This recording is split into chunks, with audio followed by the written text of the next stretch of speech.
Ya itu memang cita-cita semua orang itu ingin jadi petani. Oh iya, gitu. Saya pengen jadi presiden. Jadi posisi di pertanian itu yang paling mudah untuk bisa untuk dari orang atas itu untuk diotak-atik itu di pertanian. Karakter bisnis itu kan juga berperan menyampaikan kebutuhan dari juragan, kemudian menyampaikan kepada warga lokal. Lebih ke calo ya. Calo. Tidak mendapatkan.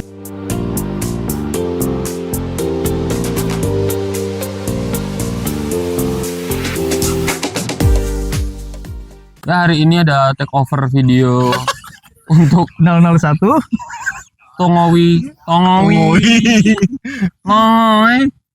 untuk Tongomi podcast. Ya. Anjas, apa sih namanya? Ya Tongomi podcast. Oh iya, wah, gue tau banget. Yo. Keren nggak gue jadi presenternya akhirnya? Oke, dia kedatangan satu petani terkenal yang tau lah poso-poso kayak gini nih kan. Ya udahlah ya, adalah satu petani yang sudah makmur sukses ya. Wah gila. Terbukti bahwa kebun kentangnya itu di belakang kita baru panen ya. Itu kan luas banget tuh, harusnya tuh ada kentang. Dan hari ini Berapa saya Berapa ton ya kentangnya? banyak sih ya. Kita bahas nanti. Langsung tanya ya. Langsung tanya. Jadi selamat datang, hari ini saya bersama dengan Kentung akan membahas kentang gitu. Jadi Aku polosan nih, kecepatan kau. oh iya, nah jadi ini Ya enggak apa-apa. Bang siapa namanya? Zafran ya. Oh, Zafran ya. Pengusaha Panggil saya sukses kentang ini ternyata bernama Zafran ya. Dan penasaran ya sebenarnya ya. Kayak kenapa sih bisa kepikiran dulu akhirnya menjadi seorang pengusaha kentang gitu. Ada nggak cerita-cerita menarik biar kita tuh semua yang nonton tuh terinspirasi. Iya, yang nonton 10.000 kan. Oke. Jadi kayak biar terinspirasi. Ini live. Emang keren deh. Enggak lah. Bang gimana Bang? Ayo buruan Bang, Iya. durasi. Gua pukul nanti ya cepet. Apa sih? Pengusaha kentangnya Oh, ada. iya. Enggak nanya udah berapa lama tadi kan? Iya. Kita menanya gimana awal mula memutuskan untuk Ya, saya ini ngobrol. Oh ya. Ini kalau untuk kita belajar pertanian itu memang dari muda kita harus belajar pertanian. Wah, Oh gitu. Dari umur berapa muda itu ya? Ya ini dari umur sekiranya kita udah mampu untuk bertani, kita harus melanjutkan estafet pertanian. Oh, berarti ada satu apa istilahnya ya? Turun temurun gitu ya untuk bisnis kentang, atau memang inisiasi Bang Zafran sendiri dari kecil gitu? Ya itu memang cita-cita semua orang itu ingin jadi petani. Oh iya. Gitu. Saya pengen jadi presiden. Presiden TikTok. Wow. Tidak dibahas di sini, di podcast selanjutnya. Oke, gimana? Kentangnya. Bersyabda. Terus gimana? Terus Ya posisi petani itu kan sekarang juga secara kekuatan juga rendah. Oh, emang ya? Kekuatan apa? Memang bisnis yang paling cair itu di petani. Paling apa? Serius aku. Iya. Paling apa? Iya. Jadi posisi di pertanian itu yang paling mudah untuk bisa untuk dari orang atas itu untuk diotak-atik itu di pertanian. Otak-atik itu apa ya? Diotak-atik Kita nggak ngerti Permainkan. bahasa Inggris ya otak-atik itu. ya bahasanya dipermainkan. Oh, di play ya. Dipermainkan itu dari beberapa sektor. Tentu kita juga mengetahui bahwa memang daya kekuatan dari petani itu lemah. Yang pertama tentang keilmuan itu juga menjadi pertanyaan. Oh, maksudnya keilmuan, apakah petani itu selama ini ngelakuin misalnya nanam kentang itu nggak ada ilmu, atau mereka belajar sendiri maksudnya? Nah itu yang pertama, yang pasti jurusan pertanian itu sudah jarang untuk melanjutkan di bidang tani. Oh, terus kemana mereka? Nah itu diperbankan. Jadi teller. Jadi teler. Disensor anjir, tidak merendahkan. Iya. Yang merendahkan. Enggak merendahkan ya sih. Iya fakta sih, cuma emang masih ada ya 2023 kuliah pertanian masuk ke bank? Emangnya masih boleh? Masih boleh kan semua jurusan? Masih boleh. Emang iya? Sejak 2013. Wah, tahu gitu aku lulusan dokter ini masuk bank ya kemarin. Secara aku good looking ya. Good looking. Terus. Nah, Gilanya muncul sialan. yang pertama memang untuk kekuatan di petani itu lemah dalam keilmuan. Oke. Keilmuan itu yang jadi pertanyaan, memang ada ketidaksambungan antara di dalam akademik dan di dalam lapangan. Contohnya gimana Bang? Fokusnya yaitu yang pertama ketika di akademik itu hanya fokus bagaimana cara kita membuat program. Oke. Sedangkan program ini apakah sustainability itu kan harus dikaji secara efisien dan efektif. Contohnya gimana tuh? Nah, contohnya itu sekarang banyak yang dari akademik itu mereka dalam berteori tentang pertanian itu oke. Tapi menjadi pertanyaan apakah hasil dari penelitian ini itu sebanding dengan apa yang petani sekarang terapkan. Oke, jadi ada orang yang memang secara akademik mungkin ngerti ilmunya, tapi secara praktis kayaknya prakteknya nggak ngerti ya. Di prakteknya ada terlalu banyak bias. Oh, seperti apa? Nah, ini yang Bisa diceritain bias-bias lagi? itu kan yang menjadi penelitian ini memang dapat dikatakan kurang akurat. Yang pertama, misalkan tentang pupuk. Dalam penelitian itu kita menggunakan sampel misalkan depot atau lahan gitu. Itu kita menggunakan sampel, terus di situ kita menggunakan treatment yang sesuai dengan yang kita teliti. Oke. Ketika itu berhasil, praktek di lapangan itu kan petani untuk sekarang itu kan untuk luasan lahan itu kan besar. Nah, menjadi pertanyaan itu apakah yang dilakukan secara penelitian itu efisien atau efektif di dalam pengaplikasian kepada pertanian yang skalanya lebih luas.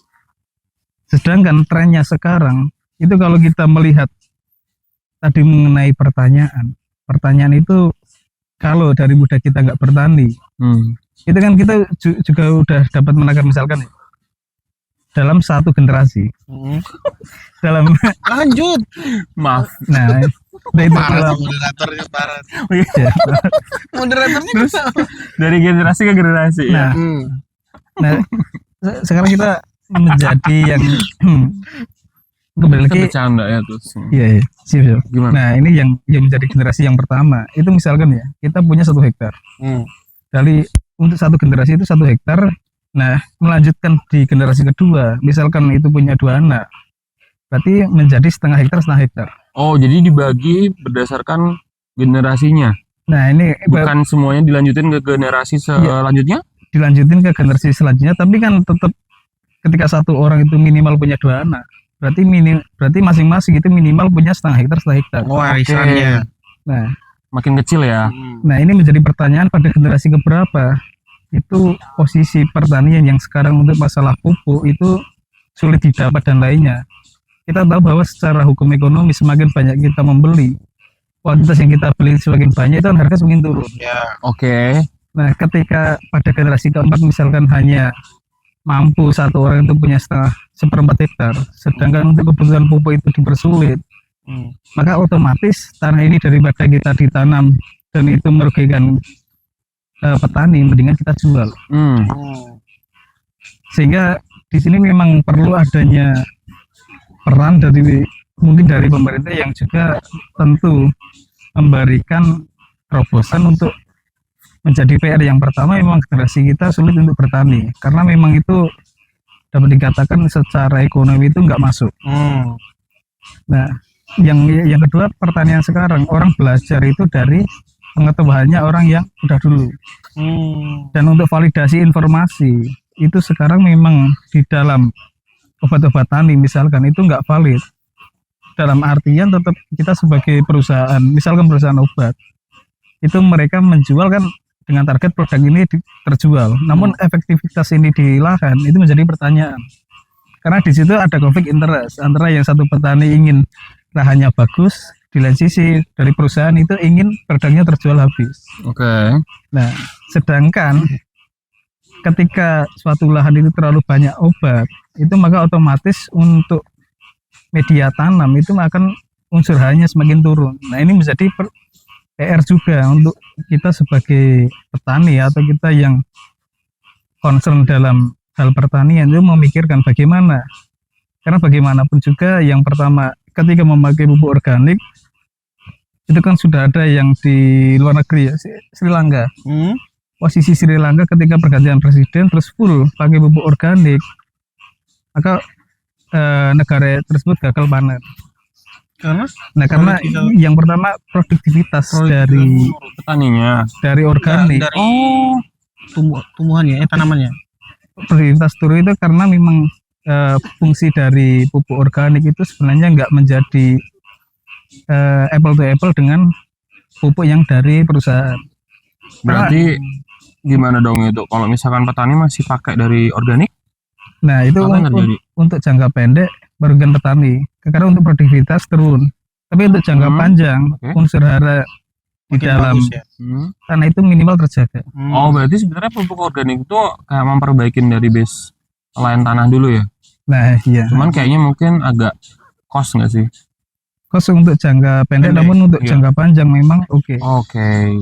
Nah, di lain sisi di situ Mhm. juga menjadi pertanyaan. Hmm. Sekarang model karena sudah jarang orang yang ingin bertani, maka lahan itu disewakan kepada orang yang ingin bertani.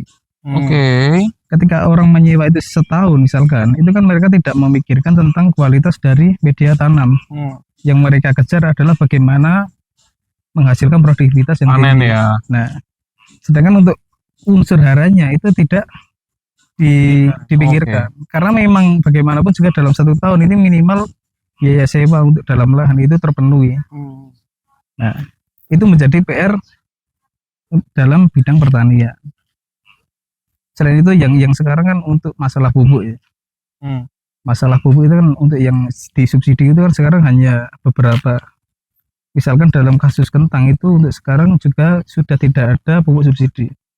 Kenapa nggak ada pupuk subsidi lagi Nah, untuk kentang doang spesifik atau untuk beberapa ini istilahnya apa istilahnya itu komoditas Kategori. pertanian? kalau menurut yang dari food estate itu memang kentang menjadi tidak prioritas dalam food estate itu. Yang menjadi prioritas kan salah satunya padi. Makanya untuk yang kentang yang untuk pupuk subsidi itu memang dihilangkan.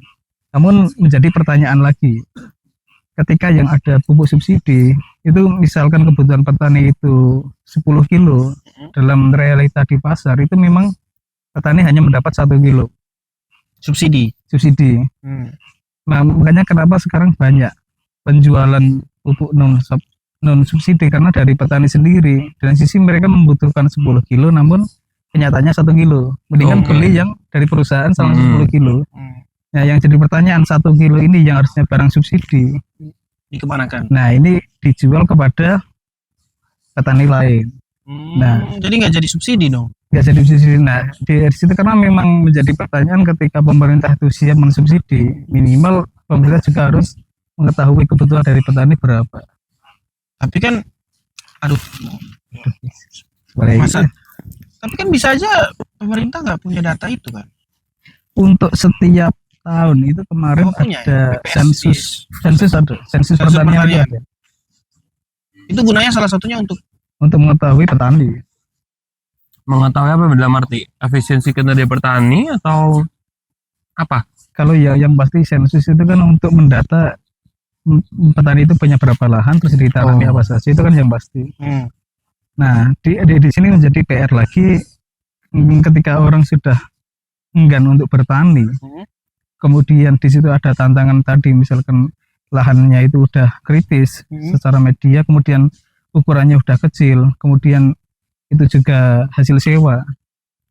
Nah, maka untuk kedepannya menjadi pertanyaan, apakah memang kita mau selamanya bertani atau alih menjadi dengan kegiatan lain.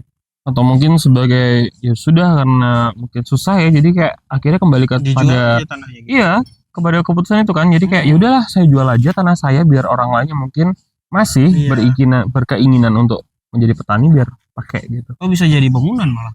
Nah, itu yang Sekarang mungkin tantangannya itu juga ya. menjadi opsi yang pertama itu yang dijual, namun ada yang kedua tetap mempertahankan pertanian. Karena modalnya itu di pertanian itu enggak ada, maka posisi tanah itu kita agunkan ke bank. Nah, ini menjadi PR karena dalam kasus nyata itu dari total harga tanah itu hanya cair itu sekitar 40%. Berarti sebenarnya kalau bisa dikatakan sejauh ini ya petani itu terbatas ya dari sisi kemampuannya sekarang, lalu kesempatannya sekarang juga terbatas banget. Dari lahan, dari tadi dibilang pupuk, pun juga komoditasnya ternyata nggak semua komoditas bisa ditanam oleh petani. Mengingat juga tanah ternyata ada struktur tertentu yang akan mempengaruhi juga dari sisi efisiensi dan efektivitas bertanam gitu ya. Tuh gimana tuh? Nah, itu bener nggak kalau misalkan saya ya mungkin di sini ya kita nyebutin kalau petani itu terbatas gitu, atau mungkin sektor pertanian sekarang cukup terbatas untuk itu? Ya untuk sekarang orang yang dari muda, misalkan dari muda itu cita-cita menjadi petani dan mengharapkan hasil yang lebih dari pertanian, itu memang untuk sekarang belum, mungkin secara sistem itu memang petani itu yang paling bawah. Karena memang yang pertama dari pupuk, kemudian nanti kalau kita udah lari ke pasar itu maka kita ketemu dengan tengkulak. Oke. Nah ini menjadi PR lagi ketika kejadian di pasar. Itu kan petani karena yang pertama referensinya rendah, yang kedua ketika mau menanam itu mengikuti dari petani lain.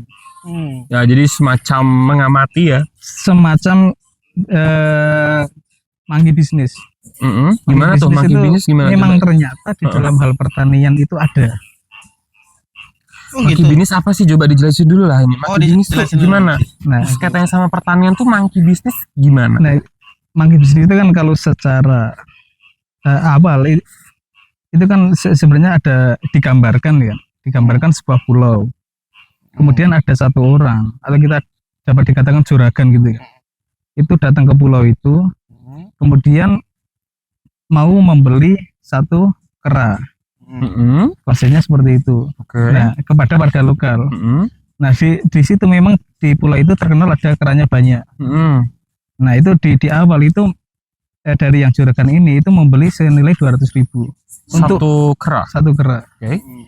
Nah, dari situ orang-orang yang pada awalnya kera itu tidak bernilai ekonomis pada akhirnya mempunyai nilai, sehingga pada angkatan pertama itu memang yang dari juragan ini untuk sampai ke yang warga lokal misalkan itu ada satu penampungnya, seperti satu konektor bisnisnya itu. Konektor bisnis. Keren ya ternyata peran konektor bisnis gitu. Lalu seperti apa? Nah ini sebagai konektor bisnis itu kan juga stay cool, berperan menyampaikan kebutuhan dari juragan. Kemudian menyampaikan kepada warga lokal. Nah itu yang pertama. Lebih ke calo ya. Calo. Tidak menambah nilai dari produk. Terus dikatain konektor bisnis calo guys. Enggak sih, maksudnya enggak kayak gitu ya. Ini kan dari penjelasan kan. Nanti dipotong. Jadi kayak memang ada shortcut sih sebenarnya akan membuat seseorang lah, bukan satu ya, seseorang yang akhirnya memutuskannya gimana sih caranya bisa jadi petani yang mungkin nggak cuman ngeliat petani lain, mungkin cara mengembangkan komoditas pertanian atau mungkin tadi disebutkan mengolah tanah. Dan ya kalau bisa dibilang karena petani dikatakan terbatas tadi, mungkin posisinya cukup di bawah ya, mungkin juga bisa jadi satu hal yang gimana tuh. Nah itu yang pertama memang literasi dari petani itu rendah. Mereka mendapatkan keilmuannya itu memang dari turun temurun. Otodidak ya. Otodidak. Awalnya dia ada petani berarti kebanyakan itu lebih ke otodidak ya. Bukan semua petani itu sebenarnya lulusan gitu ya kesannya. Apalagi ditambah lulusannya malah jadi Bang. Yang harusnya lulus dari petani. Siapa kamu di sini lulusan pertanian? Coba nanti menghubungi petani modern satu ini. Harusnya jadi petani. Iya bener dong. Lulusan pertanian harus jadi petani. Lulusan ini abangnya lulusan pertanian bukan? Bukan. Bukan. Udah gubrak. Nggak jadi mas. Nggak jadi expert. Nggak sih, abang ini expert. Memang praktisi ya. Jadi pebisnis teman-teman. Pebisnis di bidang pertanian. Karena ya lebih ke tengkulak ya. Iya. Sebenarnya memang ini latar belakang saya kan manajemen. Wah, pandai banget memanage ya kan. Secara keilmuan. Kelola aku bang ya terus. Secara keilmuan manajemen itu ilmu terapan, bukan murni. Benar. Makanya perlu ini diterapkan dengan ilmu murni. Ya. Ilmu murninya pertanian. Ilmu murninya pertanian. Nah itu kenapa pertanian itu berawal dari pasar, kita melihat pasar dulu. Kemudian core-nya pasar itu sebenarnya apa sih, produk. Core-nya produk itu ada di petani. Nah sebenarnya kan yang kalau kita bisa membuat suatu produk pertanian itu bagus dan murah, nah itu kan nanti di pasar memiliki daya saing.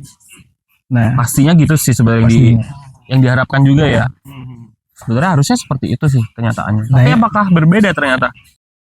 Itu kalau dari analisis yang dilakukan itu memang yang pertama pastikan yang kita tanam itu produknya mempunyai value. Kalau kita kembali lagi kepada petani, memang karena literasi rendah, mereka juga akhirnya ikut FOMO. Ada yang menanam kentang terus harganya tinggi, semua petani menanam kentang.